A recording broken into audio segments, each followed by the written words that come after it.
Hi friends, இன்றைக்கி மிகவும் சுவையான புளி சாதம் எப்படி செய்யலான்னு பார்க்கலாம் வாங்க.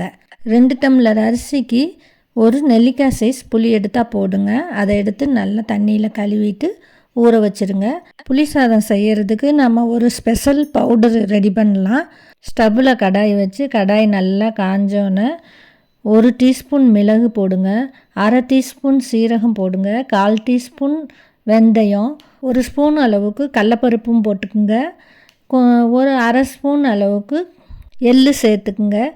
அடுப்பை சிம்மில் வச்சுட்டு ஸ்லோவாக நல்லா வறுத்தெடுங்க. ட்ரை ரோஸ்ட் பண்ணணும். பொன்னிறமாக ஆகிற வரைக்கும் பொறுமையாக இதை வறுத்து எடுக்கணும். நல்லா நமக்கு வாசம் வரும். வாசம் வர்ற வரைக்கும் வறுக்கணும். கரிஞ்சிராமல் பக்குவமாக வறுத்து எடுக்கணும். கடைசியில் ஒரு 4-5 வரமிளகாவை போட்டு இது கூடயே சேர்த்து வறுக்கணும். லேசாக வரமிளகாவை அதிகமாக நேரம் வறுக்க தேவையில்லை. லைட்டாக சூடேறுற அளவு வறுத்தோம்னா போதும். இப்போ வறுத்துட்டு கருவேப்பிலை ஒரு கொட்டியும் போட்டு நல்லா வறுத்துட்டு தூக்கி எடுத்து ஆற வச்சுட்டு மிக்ஸி ஜாரில் போட்டு நல்லா பொடி பண்ணுங்கள். நைஸாக பொடி ஆகிற வரைக்கும் பொடி பண்ணி எடுத்து வச்சுக்குங்க. அந்த நம்ம புளி ஊற போட்டோம்ல அதையும் நல்லா கரைச்சி எடுத்து வச்சுக்கணும். ஸ்டவ்வில் கடாய் வச்சு ஒரு 4 ஸ்பூன் நல்லெண்ணெய் ஊற்றுங்க. இல்லை உங்களுக்கு எப்பயும் யூஸ் பண்ணுற ஆயிலே ஊற்றுறதுனாலும் ஊற்றிக்கிங்க. நல்லெண்ணெய் ஊற்றினா சுவை அதிகமாக இருக்கும். கடுகு உளுந்தம் பருப்பு போட்டுட்டு கருவேப்பிலையும் போட்டுட்டு பொரிஞ்சு வந்தோன்னே 2 ஸ்பூன் நிலக்கடலை போட்டு வருங்க. நல்லா பொன்னிறமாக ஆனோன்னே கடலப்பருப்பு 1 ஸ்பூன் போட்டுக்குங்க. போட்டு வருங்க. நல்லா பொன்னிறமாக ரெண்டும் நல்லா பொன்னிறமாக வரணும். இதில் முக்கியமாக கரிஞ்சிராமல் இருக்கணும். 2-3 வரமிளகாய் உங்களுக்கு காரத்துக்கு தகுந்த மாதிரி 3ஓ 2ஓ போட்டுக்குங்க. மஞ்சத்தூளையும் போட்டுக்குங்க. அப்படியே பெருங்காயத்தூளும் கொஞ்சம் சேர்த்திக்குங்க.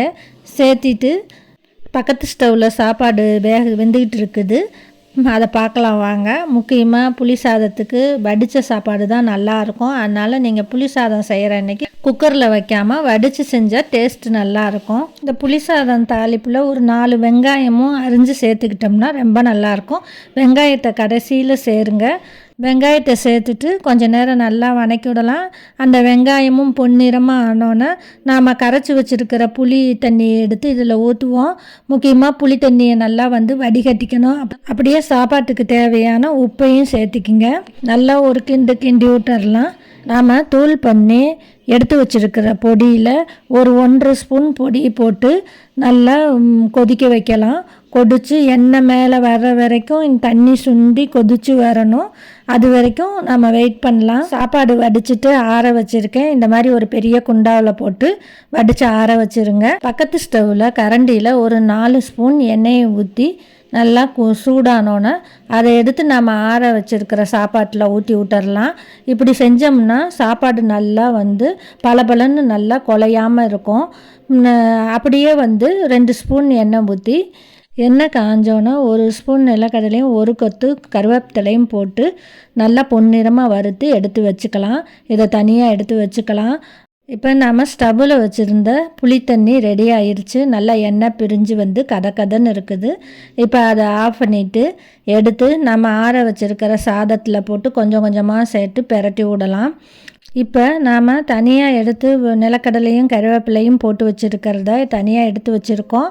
அதை எடுத்து இப்போ ஊற்றிக்கலாம். ஊற்றிட்டு நம்ம தூள் பண்ணி வச்சுருக்கோம்ல அந்த பவுடரில் 1 ஸ்பூன் பவுடரை இப்போ மேலாக தூவி விடலாம். தூவி விட்டு நல்லா கிண்டி இப்படி எடுத்தோம்னா சுவையான புளி சாதம் ரெடி. மிச்ச பவுடரை நம்ம ஸ்டோர் பண்ணி வச்சுக்கலாம். வேணுங்கிற போது யூஸ் பண்ணிக்கலாம். அப்படியே சப்ஸ்கிரைப் பண்ணுங்கள், லைக் பண்ணுங்கள், கமெண்ட்டும் பண்ணிடுங்க.